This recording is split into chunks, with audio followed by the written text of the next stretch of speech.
En tant que consommateur, est-ce que vous croyez pouvoir être influencé par un nombre totalement aléatoire? Je parie que non, et pourtant dans cette vidéo, on va voir que, eh bien, si vous pouvez être influencé par un chiffre qui est totalement aléatoire. Bienvenue dans l'épisode 11 de Périple Marketing, je suis Rémi Mortier, et dans cet épisode, on va parler un petit peu de comportement économique et voir comment on peut être influencé par des nombres qui sont totalement aléatoires. Donc, ce dont je vais vous parler aujourd'hui, c'est tiré de recherches en économie comportementale. J'en ai déjà parlé dans une autre vidéo. J'adore ce sujet, c'est un sujet que j'affectionne vraiment beaucoup parce que ça nous montre vraiment comment le cerveau humain réagit selon le contexte économique dans lequel on est placé. Et ici, c'est une étude qui a été faite, je ne sais plus par qui, c'était peut-être d'ailleurs Dan Ariely dont j'ai déjà montré le bouquin, mais je suis plus sûr. Et ça dit que, en fait, quand on donne un numéro aléatoire à quelqu'un dans certaines situations économiques, eh bien, la personne est influencée par ce numéro. Donc, je vais vous donner un petit exemple. J'étais devant une classe d'élèves et je les ai séparés en deux groupes. Donc, c'est une expérience qui était dans le bouquin et que je voulais répliquer dans la vraie vie. Et donc, j'ai séparé la classe en deux groupes. Et à un groupe, je leur ai posé la question combien de hits ont eu les Beatles. Donc, combien, c'était pas de hits, c'était combien de disques platinum ont eu les Beatles durant leur carrière, plus ou moins de 3. Et à l'autre groupe, je leur ai posé la même question, mais je leur ai dit combien de disques platinum ont eu les Beatles, plus ou moins de 5000. Alors vous voyez évidemment que ce sont des chiffres totalement aléatoires, puisqu'on sait très bien que les Beatles ont eu plus que 3 disques platinum, mais que c'est impossible d'en avoir 5000. Qui a le temps déjà de produire 5000 albums? C'est complètement impossible.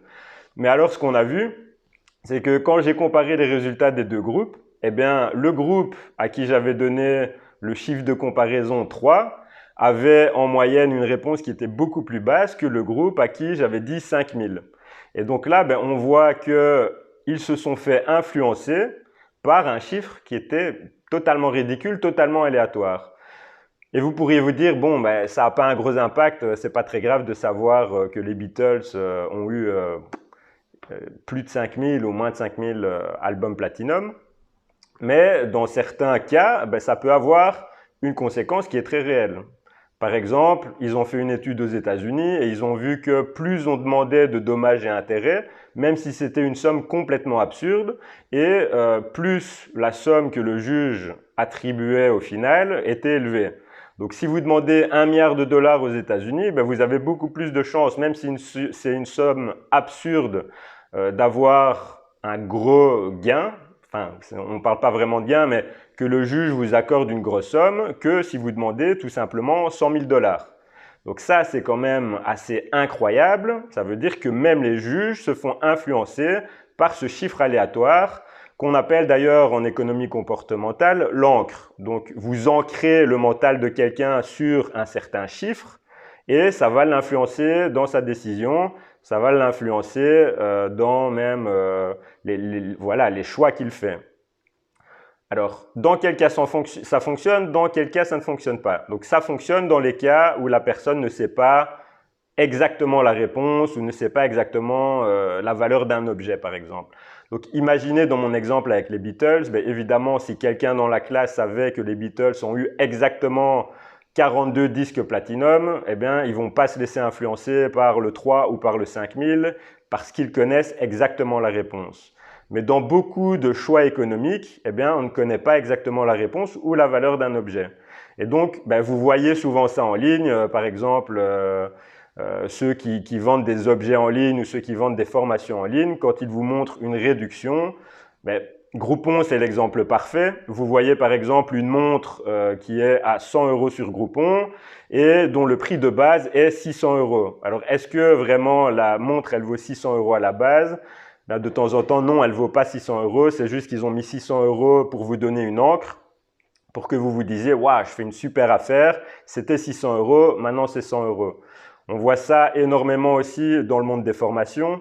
Donc, une formation qui est à la base à 1500 € et qui est vendu à 90 €, 90 €, ben vous allez vous dire, waouh, là, il faut absolument que je l'achète maintenant parce que je fais une affaire qui est incroyable.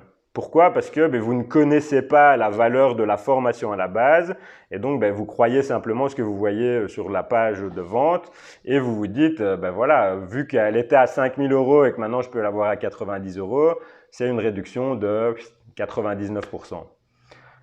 Et donc, vous vous laissez influencer en tant que consommateur comme ça, à longueur de journée.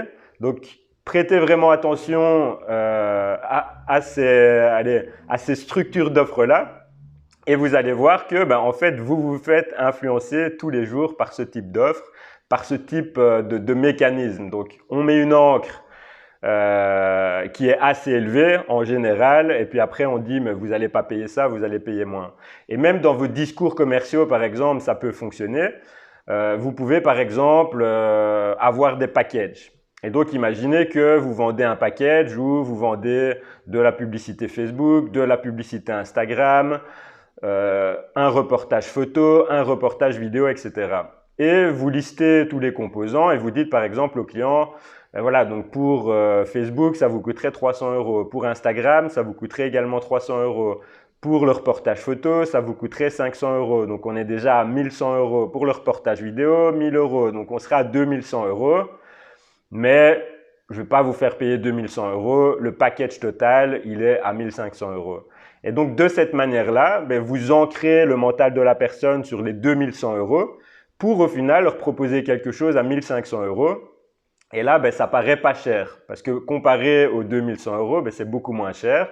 Mais si vous aviez directement dit, voilà, je peux te faire ce package-là, Facebook plus Instagram plus photo plus vidéo à 1500 €, là, puisque la personne n'a pas eu de chiffre de référence, elle va se dire peut-être, ah mince, ça c'est quand même cher. Donc vous voyez, vous ancrez la personne sur un chiffre qui est plus haut pour lui proposer au final plus bas.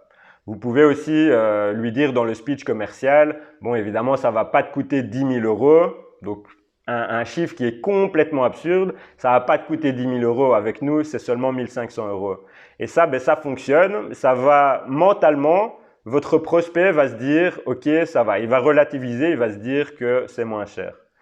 Donc voilà, laissez-moi un commentaire pour me dire si vous avez déjà testé cette technique-là, si ça a fonctionné pour vous. Si vous ne l'avez pas encore testé, testez-le, c'est facile à tester, soit sur une page de vente, soit dans votre discours commercial.